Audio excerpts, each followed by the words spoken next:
What's up, everybody? Welcome to Let's Talk Markets with Dave Lauer. I am your co-host, Pink, and today we have a very special guest, Lee Schneider. Now, Dave, I want to touch base with you before we get started because I'm super jealous, and you got to go see Bruce Springsteen. And I think you gave him a peptic ulcer even. Like you saw him right before he had to take a break. Yeah. Apparently. How was that? I wanna hear about it. I can't say enough about the boss. All right, look, I'm from Jersey, and you know, there's no way around it. You love the boss. That's just how it works, right? And so I went down to Jersey to see him, and you know, the boss in the Meadowlands. They don't call it the Meadow. I don't know, MetLife State, whatever it is. It was special, and it was great. Like at one point when he first started the show, he's like, "What's up, Jersey?" And everyone starts screaming because you're like, "This is the only time we can be proud of being from Jersey." Yeah, it was so great. And That's awesome. I can't say enough about the guy. It was just, I've seen him. This was only my second show, which is like, there's no excuse being from Jersey that I've only seen him twice, but. You know, I left New Jersey. Don't let anybody see your punch card. You know. Yeah, I know it's only two punches. Gosh. Yeah, but I got away from Jersey for a long time. So, you know, I made my way back. I saw him, you know, I think in his previous tour and then this one, and you know, I hope he's okay. I hear he has an ulcer. Again, very common if you're from Jersey. It's very anxiety-inducing and stress-ridden state. But I can't get over the guy. He's old, right? He's an older guy. He's an older gentleman. He's in his early 70s, and he just rocks so hard, and the whole band. And he doesn't stop. What was it? 3-4 hours? He played for us for 3.5 hours, and I'm telling you, he didn't even pause between songs. It wasn't like, okay, song ends, take a break, take a step, sip of water. So, you know what? No, nothing. It was like as he's finishing every song, he's going right into the next. The rest of the band. Also really old. They got to take pee breaks, you know, twice during the show. He doesn't care. He's like, all right, give me the acoustic. I'm gonna play a solo song, a beautiful song. He tells you stories. I mean, it was just an experience. It was the best thing, and I hope he gets back out there soon. I really hope. I'm gonna brag for a second. I'm gonna brag about. What I think is some high level dadding. Okay, I got tickets for my daughter's 12th birthday to see the boss up here in Canada. Oh, that's awesome! And to me, it's like that's the first concert she's gonna remember. Is going with dad to see the boss, even if it is in Canada. That is epic, right? Yes. Right? And so yes, you definitely deserve a dad trophy for that. I'm pretty proud of it. Yeah. Yes. There's nothing better than taking your kids to concerts, you know? Right? Different genre, but you got to go see your favorite bands when you can. It's really important. I mean, you never know when might be your last opportunity to see them. So even if it's Fall Out Boy and you're reliving, you know, senior year 2004, do it. Go for it. Okay. You guys are making me feel incredibly old right now if senior year was 2004. I wasn't quite in high school when Born to Run came out, but I was pretty close to being in high school when Born to Run came out. So, yeah. Oh man. See, there you go. Have you seen the boss, Lee? I saw him in 1981. Damn. I think.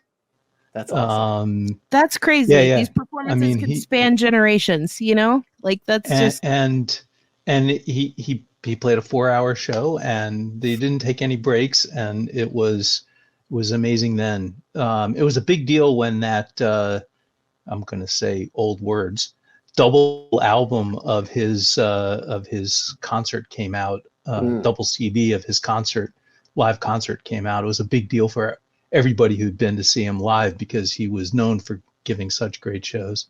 And it was very cool. So let me take a second here to say this. One thing that was, I would say, somewhat emotional at the show that we saw was that he was playing mostly, or maybe half the songs were from The Rising, and that was the album he put out after September 11th. And you know, today actually is September 11th that we're recording this. It'll probably be out later on. But, I think that was especially in the location that we were at in North Jersey and such, that was something very touching and emotional. I think it's been an emotional day for a lot of people today. So it kind of just reminded me of that. And it's a tough day. And a lot of people think about where they were that day. And, I think, I don't know what to say about it other than, it's important to remember what happened because as we get further and further away from it, it means less to kids and to as you get younger and younger. And I think for a lot of us, it was such a jarring experience. And now we're further away. So it's important to remember what happened. And now it's getting all depressing. And so let's move on to happier topics. There's a beautiful 9/11 memorial in White Plains, by the way. And I used to take my kid before my kids went off to college, and now they've graduated college and they both just got jobs. So, and I've taken them to lots of concerts. You should take full credit for that. You should definitely take your daughter to Cheap Trick because Cheap Trick is awesome. Was that a good show? Also, it was a great show. But I used to take my daughters there every year on 9/11 because it was a crazy day, and I want them to remember what that was all about. Yeah, that's very I was much just a at the defining memorial. period. Right, the day after the concert, I was down in Lower Manhattan, and we were at the memorial. It's a good place to visit. I haven't been to the White Plains one. I've been to the one at Ground Zero, and it's a special place now. Definitely, I think they did it justice. It's a good memorial. Yeah. Okay. Well, on that note, we will From the sublime to the ridiculous. Forward. Yeah, there you go. Exactly. Let's That's talk what we do. Yes, let's talk crypto. So today, Lee, just to get you guys familiar with Lee is our guest today. Lee A. Schneider is a financial services and technology lawyer with extensive experience in blockchain. Lee co-hosts, you can find him where he previously co-hosted the Appetite for Disruption podcast with Troy Paredes and is the contributing editor for the Chambers and Partners FinTech Practice Guide. He co-founded Global Blockchain Convergence and is active with a number of other organizations. Lee also serves as general counsel for Ava Labs. And like we said, we're here to talk crypto today. So thanks for joining us today, Lee. Thank you. Real pleasure to be here. Yeah, it's great to have you on. Lee and I have known each other for a long time now. Lee helped me out. It almost feels like another lifetime ago. Yes. To start a nonprofit focused on market structure advocacy. Imagine that. And we're right back. The more things change, the more they stay the same. That's right. Exactly. But you left the world of equity market structure and equity regulation and law and maybe traditional securities, and you went into digital currency before most people, I think, were really paying much attention to them. So I think you were pretty early on that. I was comparatively early, but definitely not the earliest. And there are lots of lawyers who were practicing in the area before I really started devoting full time to it. Lots of great lawyers who I'm friendly with. So a shout out to all of them.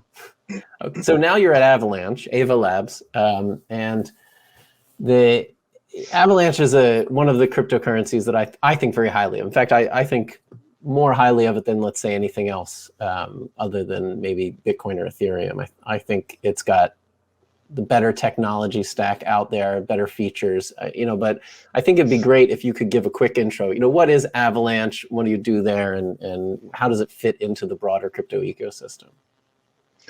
Sure. So I work for Ava Labs, which is a blockchain software company that works on the Avalanche public blockchain, among other things.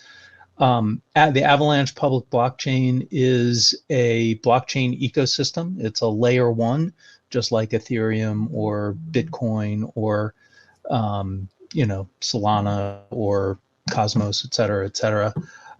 We like to think that our technology is really good, but we also live in a world where there are many chains. There is not one chain to rule them all, so to speak. One of the nice things about the Avalanche technology is the ability to do customized subnets.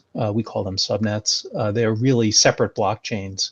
So the main primary network has 3 blockchains, and there's an SDK. You can build your own blockchain, build and launch your own blockchain anytime you want. And so that customization allows for some really cool things.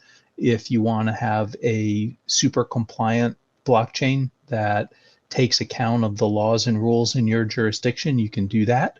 If you want to have a completely open, permissionless blockchain, you can do that. If you want to have something in between, you can do that. And so there's a level of experimentation that comes with Avalanche, not exclusively, but definitely we're one of the few that has this capability. And I think Avalanche is pretty unique in terms of its level of decentralization. Is that something that you guys pay a lot of attention to in terms of how it ranks relative to others?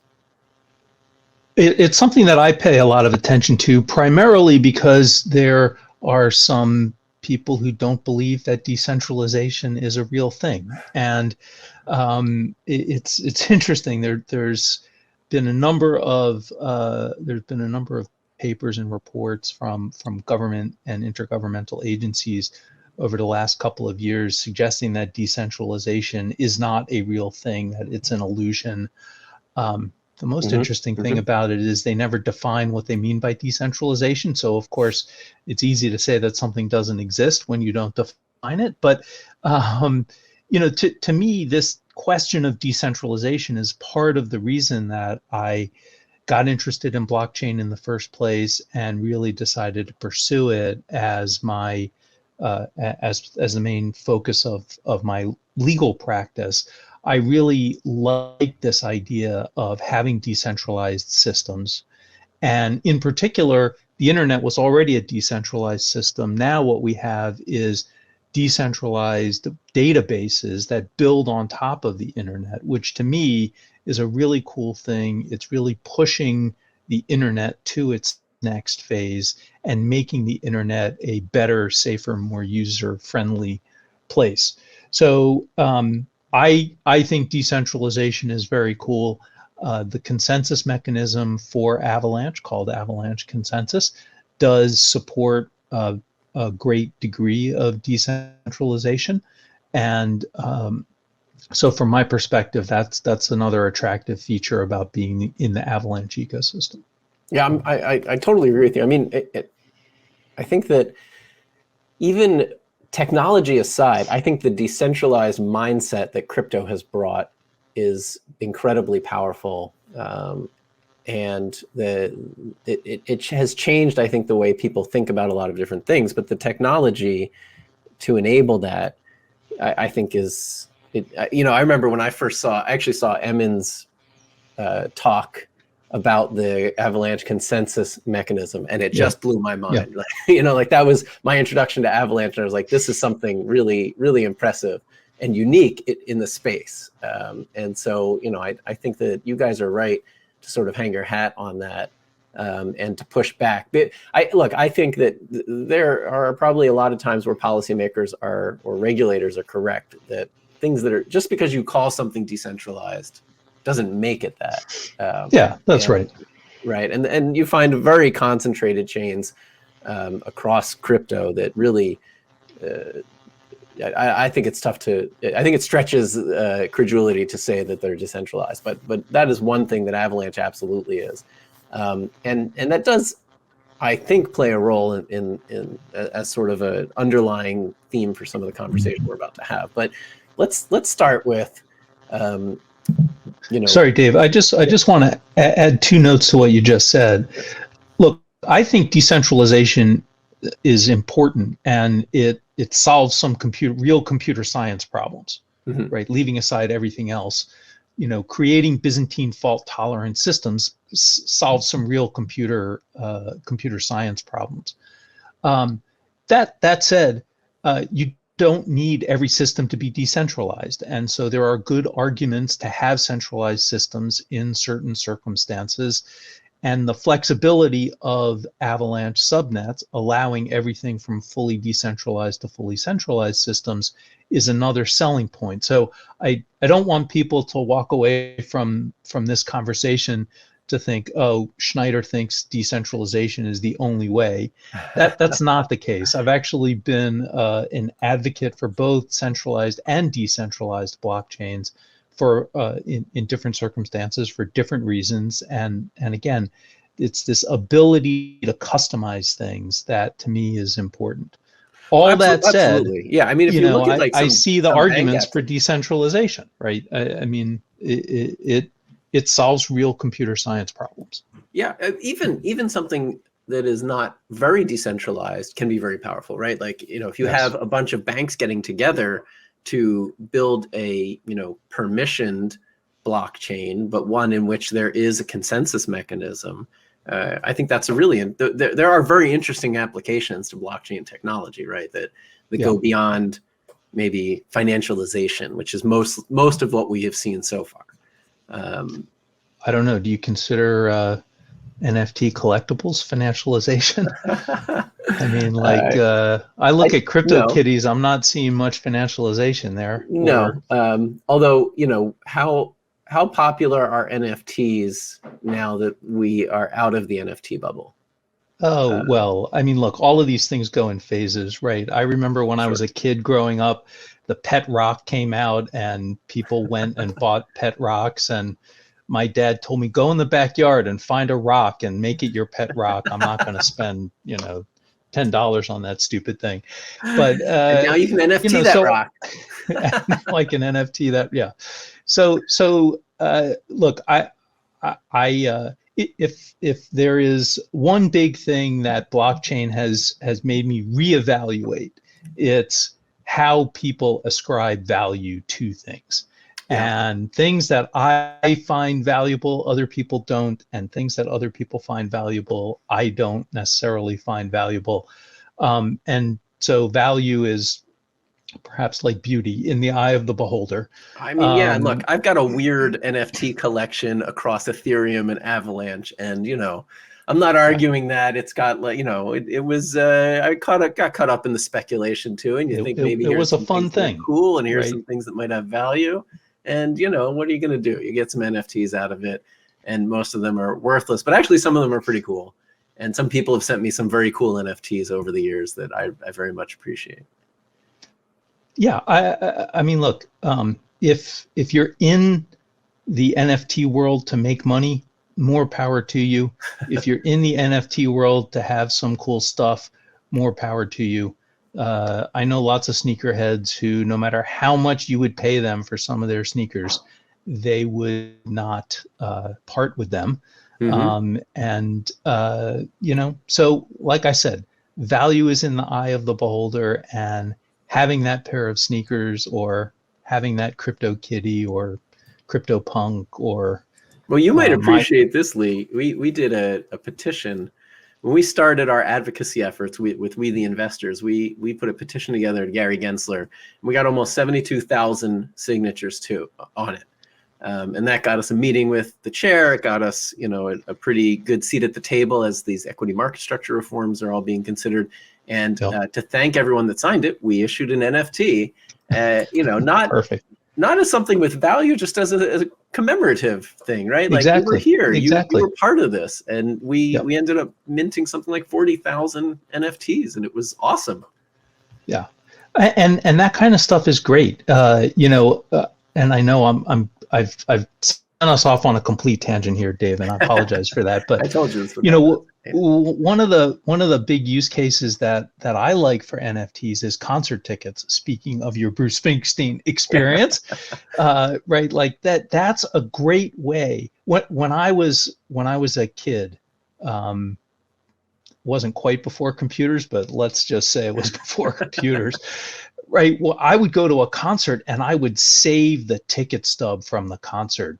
Right. They didn't even scan a barcode then. Right. They actually ripped the ticket. I would save the ticket stubs to, show that I went to see, Yes, or David Bowie or the Police or whoever I went to see. And I would go buy a T-shirt from the show. Yeah. Right, because that's how I, that was my memory. That's how I kept those memories. My wife Now hates you my can do that with collection of NFTs. 30-year-old T-shirts. Let me tell you, she can't stand them. My daughters wore out all of my T-shirts, including my Manor Astroman T-shirt, which was one of my favorites. But all good, all good. All right, let's move on from NFTs. Let's talk SEC and crypto. You think that the SEC is off base with its classification of many crypto tokens or chains as securities. So I'd love you to walk us through why. We've talked to a couple people in the podcast, sort of all along the spectrum, but I think you're further on the side of the SEC is wrong here, and I think that'd be great to hear, where you're coming at with that. Sure, and let me just say, I understand what the SEC is trying to do, and all I'm saying is I think they haven't quite got the interpretation of the Howey test right. I understand that investor protection is important. I understand that preventing fraud is important. I'm not questioning any of those things. When I first started in this area, and I would give talks or presentations about tokens and the law and everything, I would tell people, there's 5 super important things that you should always remember, and the first one is don't commit fraud. Right? Like, people should not be in this to commit fraud and rug pulls and pig butchering and all the other bad stuff that goes on. But what I'm saying is, look, the way Howey works, the way Howey reads, is that there's a contract, transaction, or scheme, and those are the words in the Supreme Court decision, that might be an investment contract, that might meet the definition of investment contract. So that arrangement, if you will, is a security, not the subject of the arrangement. And as people may know, in the original Howey case was about orange groves and oranges. And the court in Howey doesn't say that oranges are securities, because everybody would recognize that that's patently absurd.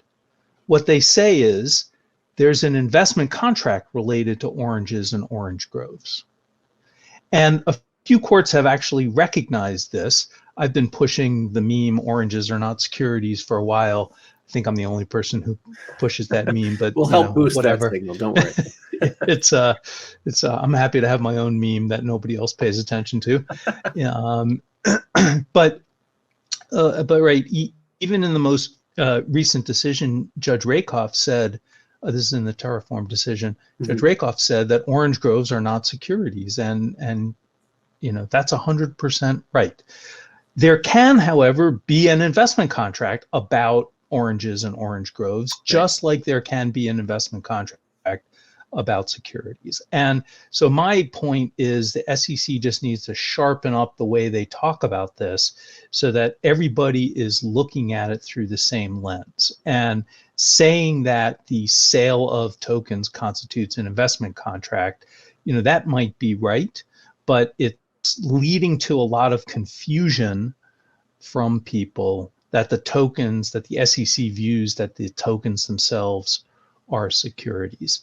And in fact, in the brief seeking interlocutory appeal on the Ripple case, the SEC actually said that they were never arguing that XRP was a security or that Terra or Luna were securities.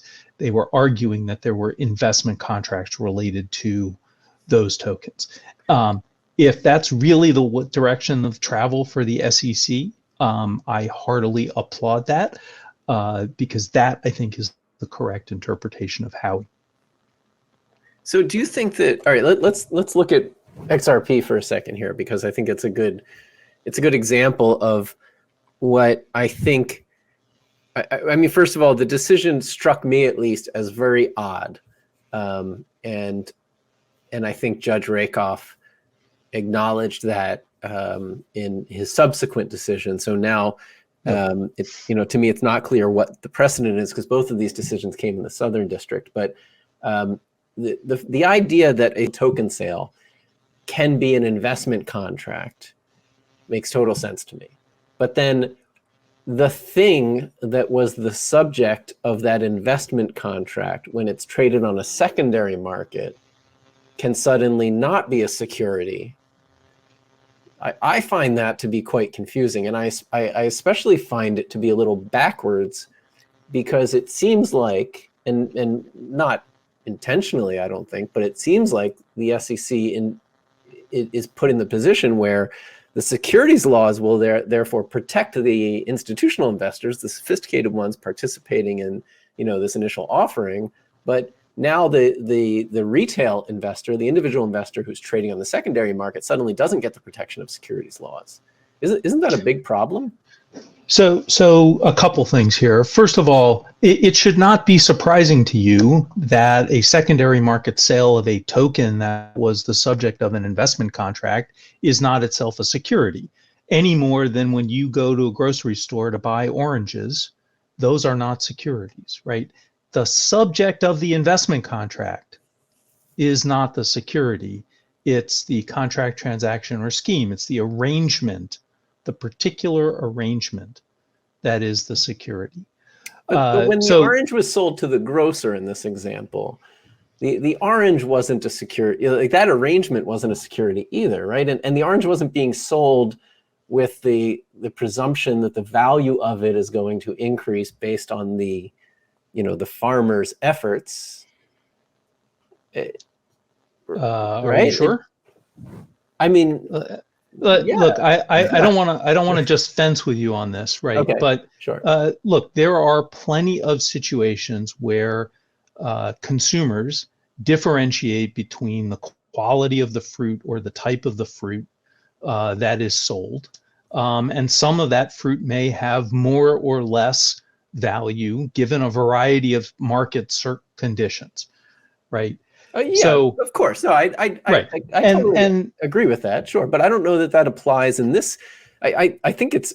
Why doesn't it apply in this situation? Because in this situation, and leave that aside for a minute, because it's mostly not worth fencing about, right? Because I think your bigger question is why should institutional buyers get protections of the securities laws, yes, but not the retail people. Look at this part of it, which is when the XRP token was sold to institutional investors, it was clearly a fundraising mechanism whose value was being tied towards the team that was behind it and to their success in getting XRP to be relatively ubiquitous for money transfer, right? I mean, I can tell you as a retail investor who did buy XRP on the secondary market, like that's exactly how I thought of it.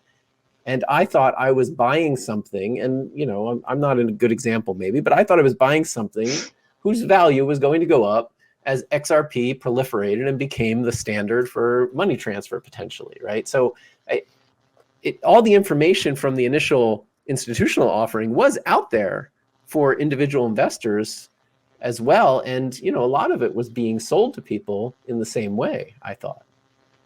So a couple things about that, Dave. You're entitled to think whatever you want when you buy anything, and you're entitled to think of it as an investment or not. I think we already established that you thought of some of your NFTs as investments, but I think you don't think that those were securities. But leaving that aside, there are, you use the term fundraise.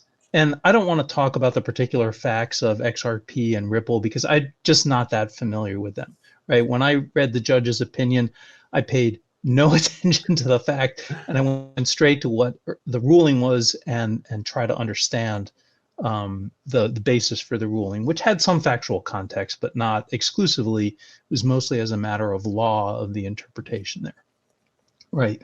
So look, when you say fundraising, right, that's a word that's designed to or maybe that's two words. I don't know. Is fundraising one word No, or two one words? word, But yeah. anyway, it's a word that is designed to have a particular meaning because of the way the SEC talks about the sale of securities as Sure. a fundraising for a business. Yeah.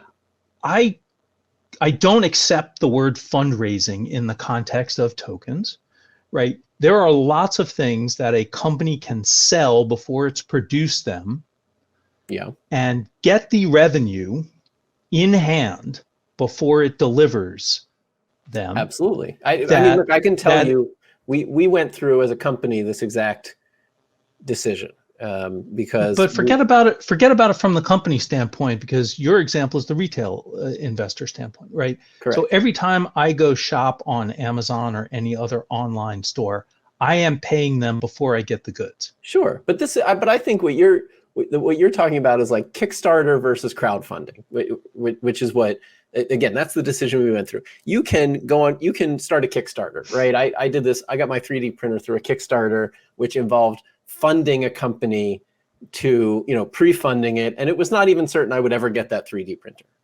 And that, So why was that not the sale of a security? because I was paying for a 3D printer ahead of time. And I knew that I was getting a Whoa, discount. slow right? down, slow down. So when you buy a token for a network Yes. and you pay for that ahead of time, why is that different? Because I had no reasonable expectation that the value of my 3D printer was going to change over time versus But when I that's not the fund the that's efforts of a not the way. team and get a share in that network, essentially, that the value of that is only it's only going to have value if that team is successful in building what they are building, right? And so you are precisely getting to my point, which Okay. is there has to be some kind of an arrangement pursuant to which that team is promising people something, right? Yeah. That is creating that reasonable expectation of profit solely from the efforts of others, to quote Right. the Howie case, Right. right? And you need to have an investment of money and you need to have a common enterprise, right?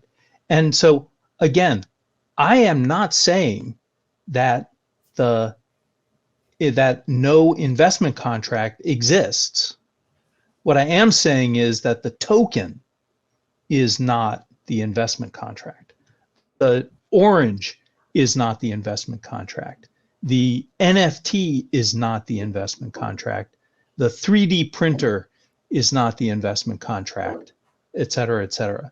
That's my point. My point is not that there was not a security, that there was not an investment contract. My point is we need to analyze what is the investment contract. What are the hallmarks of the arrangement, the contract, Mm-hmm. transaction, or scheme, the arrangement that is the security. And this is tough. I'm not saying this is easy.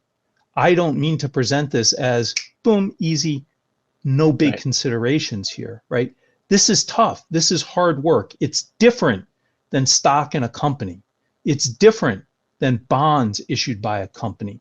Those things are part of the capital stack. You can see it. It's easy. People can understand the accounting treatment for it, how to create financial statements about it, how those companies' financial statements might be relevant to the decision to buy that stock or that bond, right? Investment contract is a different animal.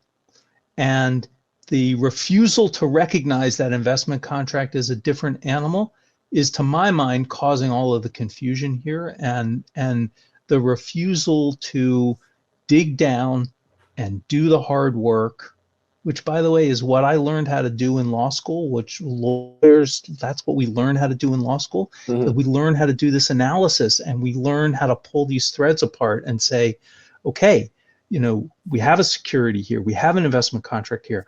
What are the implications from a disclosure perspective? How should we think about what the disclosure requirements are? How should we think? And we keep going through all of this. I think this whole idea of, oh, there's also easy, it's all securities, it's all fundraising, it's all whatever you want to call it, right? I think that that's hiding, and that's creating actually more confusion than if people actually sat down and did the hard work. And that's what I try to do. I try to put together groups of people who sit down and do the hard work, and it's freaking hard work. I've been in a room, with really smart people, and people disagree over whether or not, for example, financial statements should be something that accompany a token sale. And it's not easy.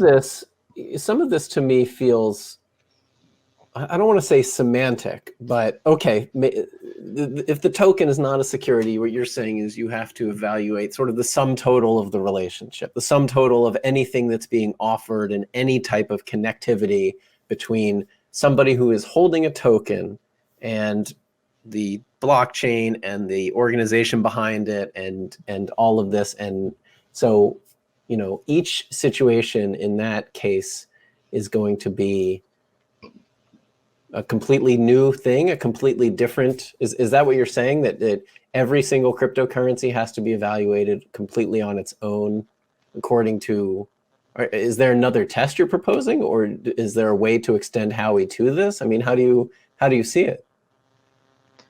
I see it that, yes, everything has to be evaluated on its own. And I'm sorry, it's not easy. But think about stocks for a minute, right? We evaluate individual stocks on their own. People want to know about the company and what it does and what it makes, and they want to know about the features of the stock, because not every quote unquote common stock is the same. Sure. You get Series A common and Series B common, and different voting rights and all of that stuff happens. We spend time evaluating those things always. And as human beings, when we make investments, as opposed to investment contracts, when we make investments, that's what we do. We look at the functions and features of the thing and decide whether or not we want to buy it and invest in it. That's what we do when we invest in art. That's what we do when we invest in wine. That's what we do when we invest in any kind of collectible. That's what we do when we buy a car. That's what we do when we buy a house, right? This is what human beings do. They look at functions and features. They look at all of the important things about a thing to make a decision on whether or not to buy it. And if part of that is, I really am relying on the team because the team has promised X, Y, and Z, et cetera, then maybe you do have an investment contract with regard to you making that purchase. Think how many. But that doesn't make the thing itself hold their team out, and that's the focus of their white paper. And so many of these things are, this is the right team, this is a unique offering and technology, this money is going to fund that effort, and the thing that you're buying, the token that you're buying, will appreciate in value if the team is successful in realizing this vision. And so you're talking right now about any investment, right? Yeah. Hey, there's a Picasso for sale. It was painted by Picasso, and Picasso, and Picasso, right? And sure. You're making that evaluation of whether or not you think it's going to go up in value based on the fact that Picasso painted it.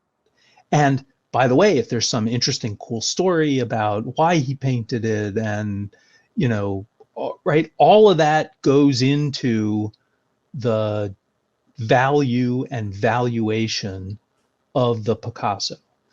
So you're not saying, to me, you're not saying anything that's I'm not giving money to Picasso so he can paint it. Well, that's only because he's not still alive. He's right. He used to live down the street from the Picasso Museum too, so I love Picasso. It's great museum, and I have a huge amount of respect for him in part because before he started painting all the weird stuff, he was an excellent painter of realistic stuff. Most people don't realize that. Yeah. Most people don't realize that, and to me, that just makes him even better. So look, you're not saying to Sotheby's at the auction, I have an expectation of profits due to your Sotheby's actions in selling and promoting this Picasso painting and making it available. And my expectation that you Sotheby's is going to be around in 5 years when I want to sell this Picasso at a profit. Right. And again, I'm not saying that there's never an investment contract related to tokens. I'm just saying a token is not an investment contract. And when you start to parse what constitutes an investment contract, and I keep saying investment contract because that's the word that the statute uses, and people have moved away from the idea that it needs to be an investment contract, and they ignore contract and they look at investment. And by the way, there's a whole series of investments in the world that are not governed by the SEC. Sure. And they're still financial instruments, right? The Commodity Exchange Act, the Commodity Futures Trading Commission. Those are all types of investments that are not within the SEC's jurisdiction. And so what I'm saying is, if we're going to say, just because it's an investment, it must be X, a security, we just have to be really careful about taking that approach, because we're going to end up in a world where, depending on, some kind of way that the light is refracting on a certain day and the magic pixie dust that somebody at the SEC decided to sprinkle, all of a sudden my iPhone is an investment contract because I'm relying on Apple to keep the App Store together and make it a hospitable place for lots of apps to be there. And, that whole arrangement constitutes the value and blah, blah, blah. And I can make up all kinds of nonsense to prove to you that any iPhone or any iPad is an investment, right? But it's not an investment contract. Yeah, I mean, I think you can separate sort of product sales and products that you buy from, investments.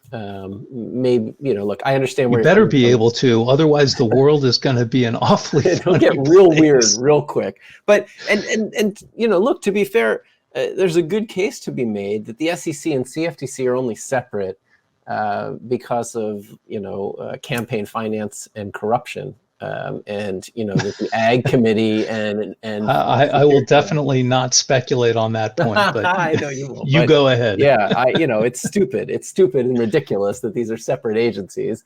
And but the problem, maybe people don't realize this, but the reason that the SEC and CFTC are not the same agency is because the senators and members of Congress on the Agricultural Committee get lots of donations from financial services firms.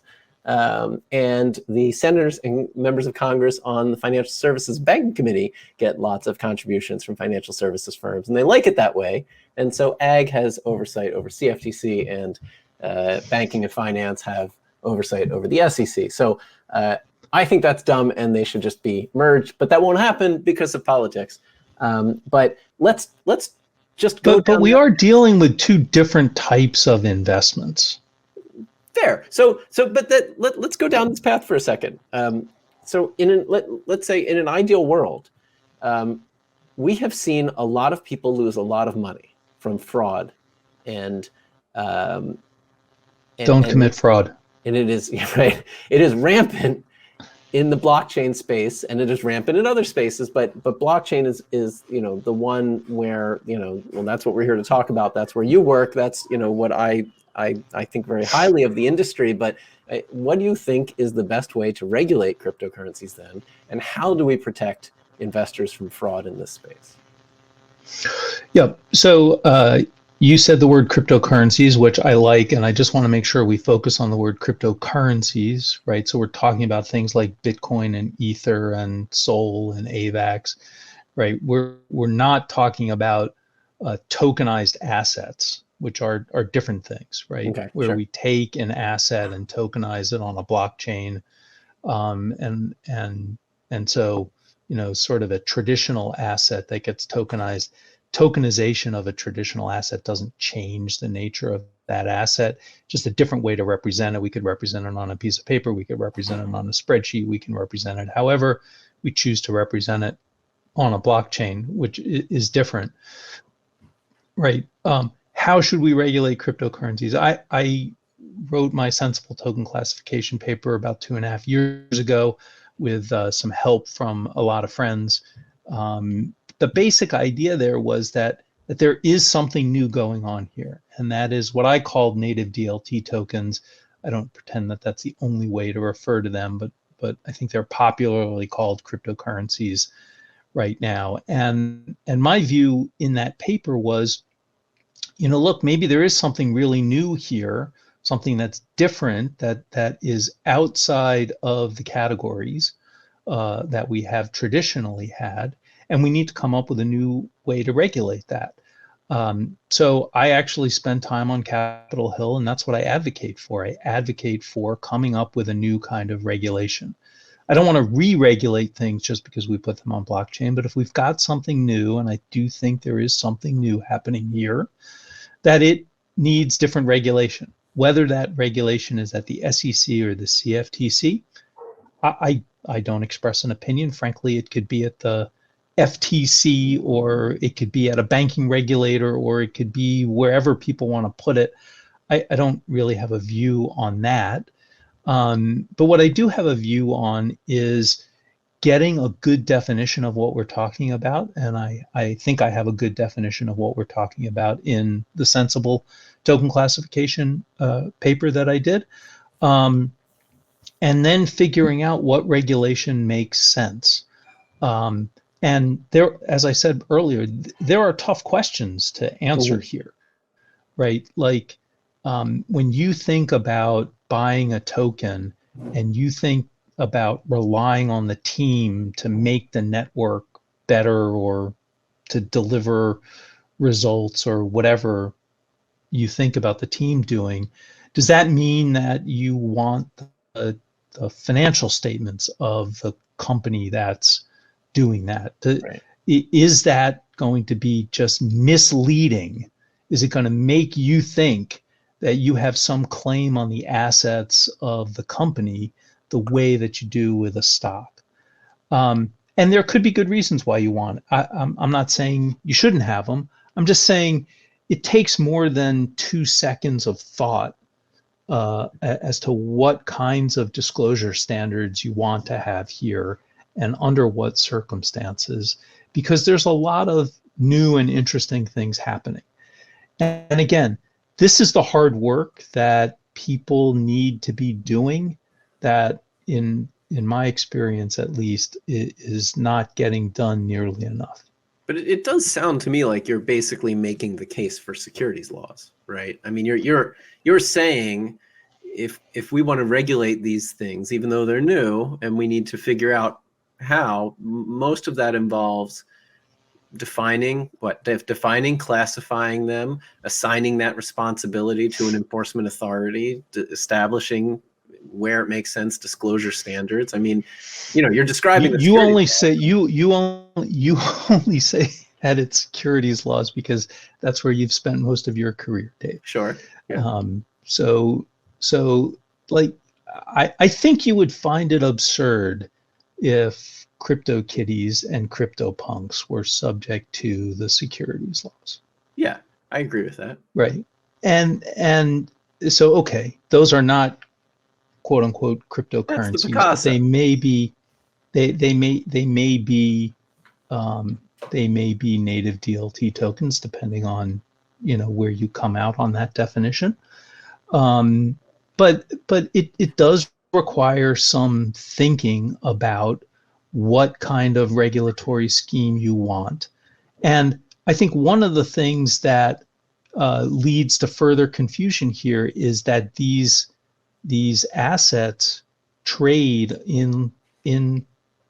liquid marketplaces. That's right. I They agree with trade you on that. exchanges. Yeah. It looks a lot like a security as we know it, right? It looks a lot like a financial instrument, maybe would be the word that I would use. Fair enough. Because, foreign exchange trades in these kinds of liquid markets, and Sure. foreign exchange is not securities, and swaps and futures trade on liquid markets, and they're not securities. So And do you think Congress has messed up here? Has Congress dropped the ball? You're probably not going to say that because you're engaged with them and such. But is the SEC stepping in because people are getting hurt, and there's no real legislative clarity on who should be policing these markets? so, look, as I said at the beginning, I understand why the SEC is doing what they're doing, and they have an investor protection role with regard to securities, and they see situations where people are subject to scams and fraud and all kinds of things like that. And so I understand what it is that they're trying to do. Look, I don't know that I can't say that anybody has dropped the ball. Maybe I'll say everybody's dropped the ball, because That's we're a very all supposed to lawyerly be, answer, Lee. well, but right, like we're all supposed to be figuring this stuff out together. Yeah. If it's constantly this from all sides, then yeah, we definitely are not going to figure anything out. And I can be pretty stubborn and pig-headed sometimes. And I always find that when I'm stubborn and pig-headed, nothing gets resolved. And so I have to stop being stubborn and pig-headed, and I got to start thinking about how to get something done.